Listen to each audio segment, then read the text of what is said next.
Bawat isa sa atin ay mayroong hangarin, pangarap na nais marating.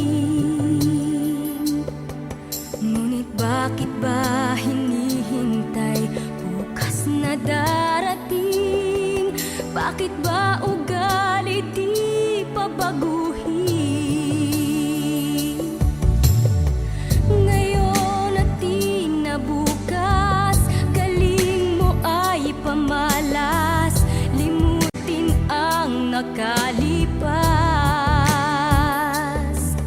Ang kabiguan sa buhay mo'y tagling magwawakas, di magtatagal, pangarap mo'y matutupad. Huwag nang ipagpabukas pa, ngayon ay gawin mo na kung anong nararapat.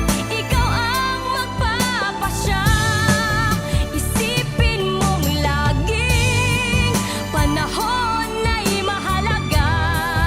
Bawat minimithi, huwag nang ipagpabukas pa.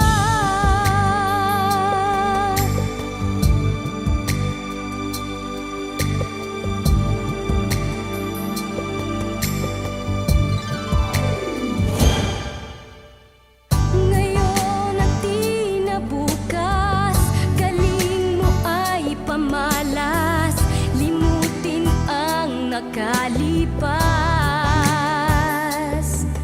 Ang kabiguan sa buhay mo'y tagling magwawakas,